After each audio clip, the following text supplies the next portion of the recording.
सभी को नमस्कार। मैं Bhupendra Singh advocate, supreme court में अधिवक्ता हूं और आज मुझे मनोज जी ने बुलाया है कि प्रदूषण पे कुछ दो शब्द बोलें, क्योंकि प्रदूषण की समस्या जो बहुत गहरी समस्या है जिसको बड़े हल्के में लिया जा रहा है। एक न्यूज़ दे दी जाती है कि आज AQI लेवल 400 हो गया, 300 हो गया, लेकिन this is the more dangerous other anything.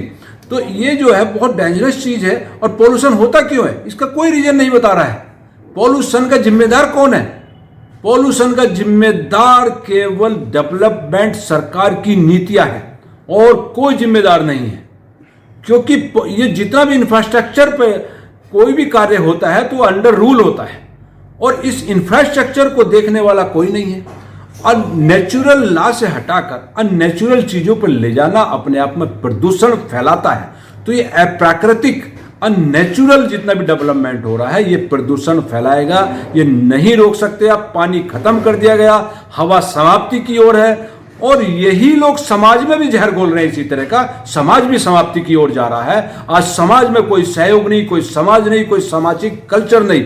आज इतना बड़ा शहर है लेकिन समाज नाम की चीज कहीं दिखाई नहीं देगी। तो ये पॉल्यूशन जो है, ये पॉल्यूशन उन्हीं लोगों ने फैलाया जो समाज में भी फैला रहे हैं और देश में भी फैला रहे हैं, क्योंकि उनको अपनी सत्ता कायम करनी है। तो नेचुरल चीजों पे आना होगा तभी प्रदूषण रुक सकता है। डेवलपमेंट का मतलब ये नहीं होता कि आप गाड़ी ले जा रहे हैं और पीछे जहर छोड़ रहे हैं।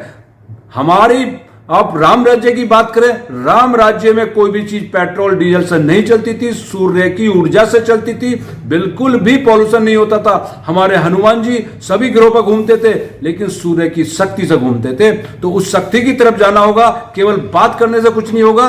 अप्राकृतिक चीजों से हटना होगा, नेचुरल चीजों पर जाना होगा और उन्हीं से हम ये प्रदूषण की समस्या बच सकते हैं।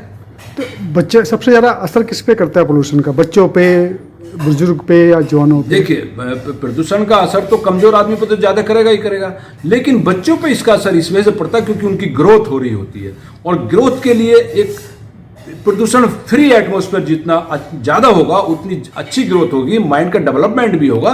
तो बच्चों पर तो सबसे ज्यादा असर इसका पड़ रहा है क्योंकि उनको ग्रोथ करनी होती है। अब सेल्स में अगर पॉल्यूशन जाएगा तो कैसे बच्चे की ग्रोथ होगी? रोकथाम कुछ आइडिया है? रोकथाम कैसे हो? रोकथाम इसका हमें नेचुरल चीजों पे आना होगा और लोगों को कंसंट्रेट जगह पर जो एक जगह बसाया जा रहा है, जैसे दिल्ली में ही पूरी दुनिया आने को तैयार है। इन जैसे जो हमारे गांव बसे हुए थे जिनको आज गांव बोल दिया गया, वो सब स्मार्ट सिटी थे, उसमें सब चीज थी और पूरी दुनिया में अलग अलग गांव बसे हुए थे जिससे प्रदूषण नहीं होता था। आज सब चीजों को कंसंट्रेट करना और गांव का डेवलपमेंट ना करना और गांव की तरफ से लोगों को शहर की तरफ मोड़ना, अपनी नीतियों के कारण अपने अपने फायदे के लिए लोगों को गांव से शहर की तरफ को मोड़ देना, एक लालच दे देना नौकरी का या किसी भी चीज का। हमें गांव के विकास की ओर जाना होगा और गांव को छोटा ना बताकर उनकी स्टैंडर्ड वैल्यू या उनकी एक जो इज्जत है वो बढ़ानी होगी कि गांव में ज्यादा अच्छा रहने से शहर में।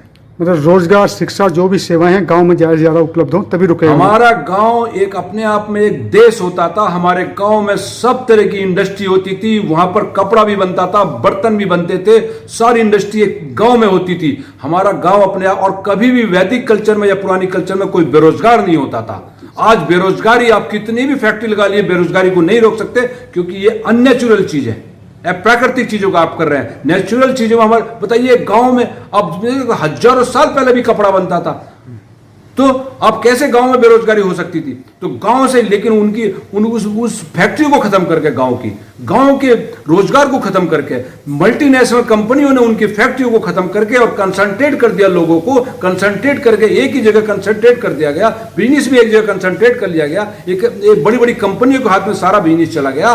तो वो प्राकृतिक चीजों को हटा दिया गया, जो प्राकृतिक विकास था गाँव का उसको हटाकर गाँव को छोटा बना दिया गया। उसको ऐसा बता दिया गया कि वहां रहना अपने आप में एक छोटे लोगों का जैसे रहना हो गया, अनपढ़ लोगों का बना दिया गया गांव का। जबकि गांव में जब सब चीजें थी, जब पूरी फैक्ट्री थी, विकास था, फिर कैसे वो छोटा हो गया? ये अब छोटा हो गया है। अब जो विकास हुआ ये छोटी सोच के कारण हो रहा है।